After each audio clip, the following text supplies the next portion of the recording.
Ak mám byť úprimná, v prvom rade ma zaujalo to, že tento večer bude moderovať Daniel Krátky. A nakoľko pána Krátkeho poznám už skoro štvrtstoročie, tak mi to prišlo ako príležitosť poznať ho z nejakej inej stránky. Takže ak mám byť úprimná, hlavne to, že pán Krátky bol moderátorom.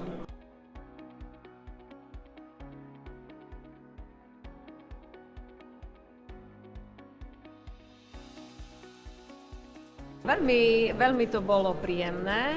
Pán Krátky má preto proste nejaké ako také danosti. A myslím si, že keď sa bude v tom zlepšovať a tie dialógy budú mať viacero častí, tak z časti na tú ďalšiu časť bude to lepšie a lepšie.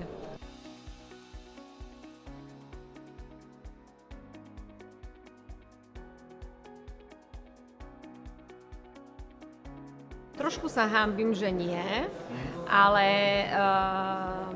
veľa ľudí, s ktorými som sa bavila o tom, že na tento večer ideme, o pánovi doktorovi, profesorovi počuli, takže bola som milo prekvapená a hovorím, berem sebe za vinu, že som nevedela o tom skôr.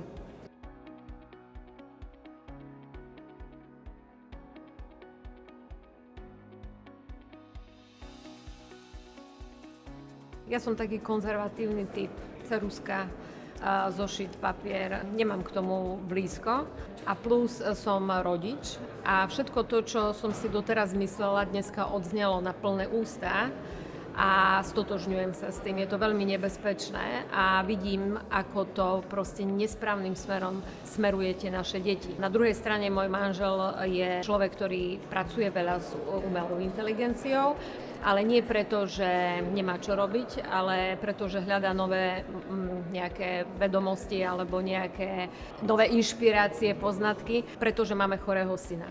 A toto zase poviem, že je niečo, že už sa nám párkrát stalo, že proste s tými nápadmi alebo tými návodmi, ktoré nám umelá inteligencia dala, sa nad tým pozastavili aj lekári a začali to proste nejakým spôsobom akože riešiť do hĺbky, nakoľko už 13 rokov proste pátrame po nejakej diagnoze, ktorú sme ešte doteraz vlastne ani nepomenovali.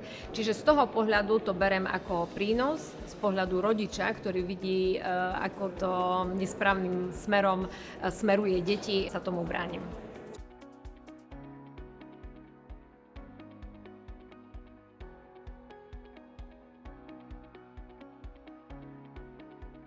No nepamätám si na všetky, aj tie, ktoré som si chcela zapamätať, momentálne si ich nepamätám, ale tá emócia, ktorú to vo mne vyvoláva, je, že buďme pozorní, dávajme pozor a viac verme sebe ako proste nejakej umelej inteligencii. Nechcem to pomenať, že umelá inteligencia je zlá, ale aby sme ozaj nestratili tú schopnosť identifikovať tú hranicu.